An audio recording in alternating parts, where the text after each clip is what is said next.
What's up, guys? Welcome back to my channel. I hope everyone is having a fantastic day. I am currently sitting in the parking lot at my mom's doctor's appointment, and I'm going to be filming the addressing assumptions about me video. I put a little thing on my Instagram story like asking you guys what your assumptions are about me, and I got some very good and interesting responses, and it was very interesting to see some of these assumptions. A lot of them were very, very accurate, but some of them were just not. So let's get right into it. One of the very first ones that I got was you're ambidextrous, which is true.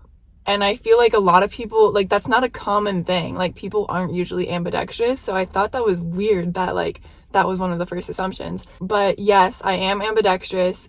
And when I was in kindergarten, they made me choose a hand to write with because it was just taking too long because I was switching hands all the time when I was learning to write. So I picked my left hand, which I regret because I smear all my words when I write. So basically the only thing that I do with one hand is write, and the rest I can kind of do with both. But yeah, very accurate assumption. Weird. A really good one that I got is you're indifferent about wanting more clout, but genuinely in it for the connection with whomever. First of all, thank you. That is such a compliment.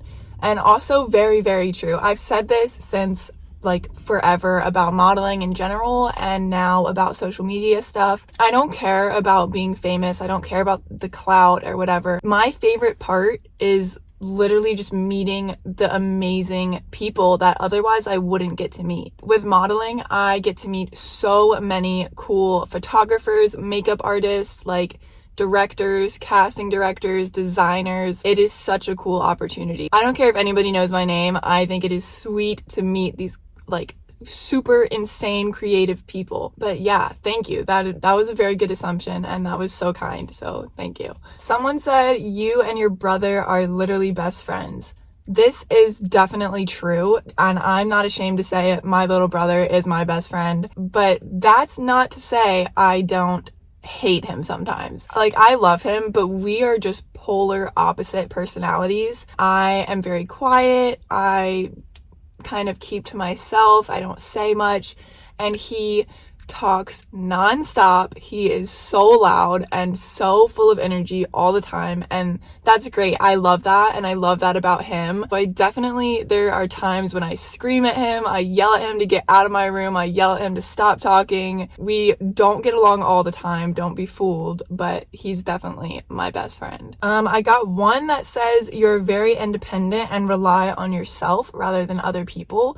And this one's interesting because this is very true now, but for a long time, this was not true at all. I had such bad anxiety that I could not be independent at all. Like, Dixon, my little brother, used to literally have to order my food for me at restaurants. He used to have to like ask for extra ketchup for me. Like, I was so anxious that I couldn't order my food. And this was when I was like 15. Like, this was not when I was like 8. I was old. Oh, and another example that my mom likes to tell people is we were in an Old Navy and I had to go to the bathroom so badly. Like, I was about to pee myself. I was too anxious to ask someone where the bathroom was. So instead of just going up to someone who worked there and asking them for help, I walked across the shopping center to the Staples where I already knew where the bathroom was, so I didn't have to talk to anyone. And so I literally walked across the parking lot, went into the Staples, used their bathroom, and went back to Old Navy.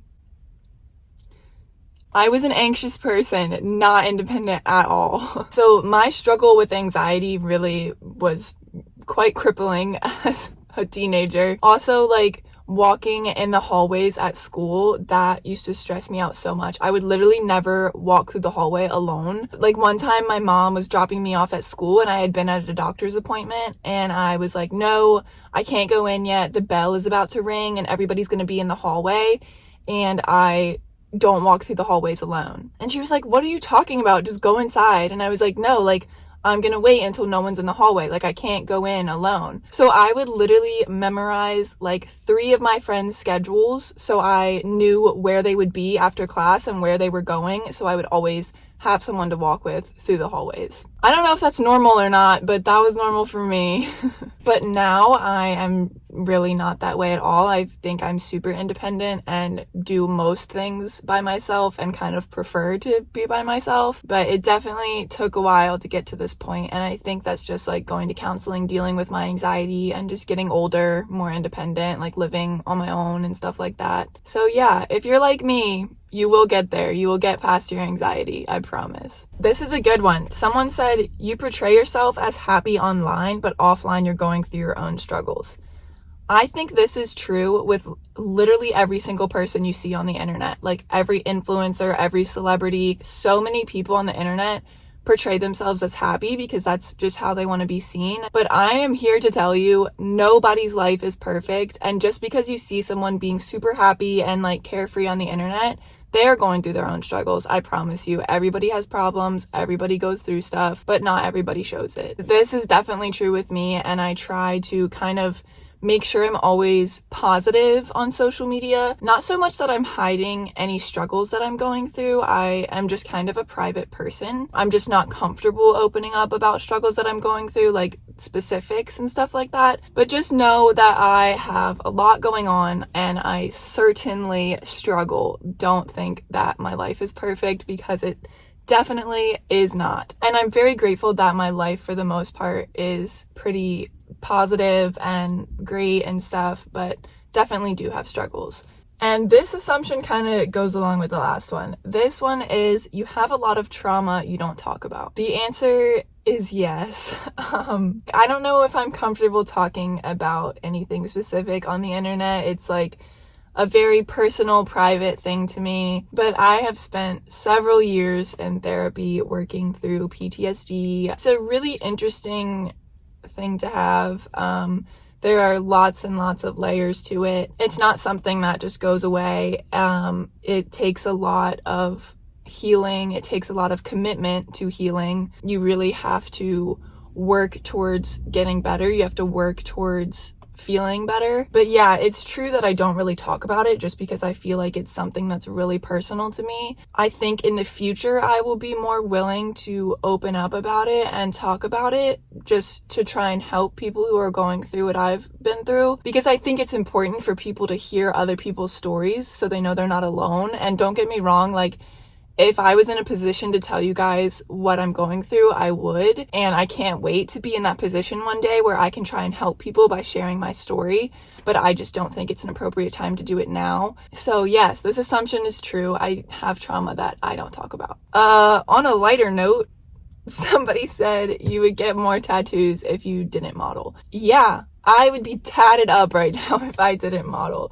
Actually, that's probably not true because I don't know what I would get, but I would definitely have more tattoos than I do right now if I wasn't modeling. At the moment, I have 2. I have butterflies on my ribs right here and a little lightning bolt over here on my ribs. But with modeling, you kind of have to make sure they are small and in places that you can cover up easily. So I think if I wasn't modeling, I'd probably have some maybe like little ones on my arms or my wrists or something. But that's definitely something that I want to do when I'm done modeling, is get more tattoos. Someone said you have loads of friends. This is not true, like, whatsoever. With modeling, it's interesting because I have a lot of people that I know, and I meet a lot of people in the different cities that I travel to, and just through modeling and stuff like that. And those people I would consider my friends. Maybe they'll be like one of my best friends for 3 months, and then we move and I never see them again. And then there's also internet friends. So like, for example, I talk to a lot of people over the internet, and one of my closest friends actually lives in Chicago, and I have never met him. I went to high school with this guy's cousin, so his cousin introduced me to him, and he lives in Chicago. I have never met him. We've been friends for 2-3 years probably. We talk all the time. We FaceTime all the time. He knows so much about my life, but I have never met him in person. But I do consider him one of my closest friends. So I do definitely have a few people like that. But the people that I have in my life that I would really consider my best friends, like the people I know, I see, I like confide in, I would really say I have 2, maybe 3 that I am really close with, and that's about it. But that's all you need, honestly, is like 2 or 3 really good friends that you can count on. So yeah, that was a lot of assumptions. I think that's all I'm gonna get to in this video. There were a lot more interesting ones, a lot more funny ones, so maybe I'll do this again at some point. But yeah, I like seeing what you guys assume about me. I hope you guys learned something new about me. I love you guys so much. I hope you have a wonderful day, and I will see you next time.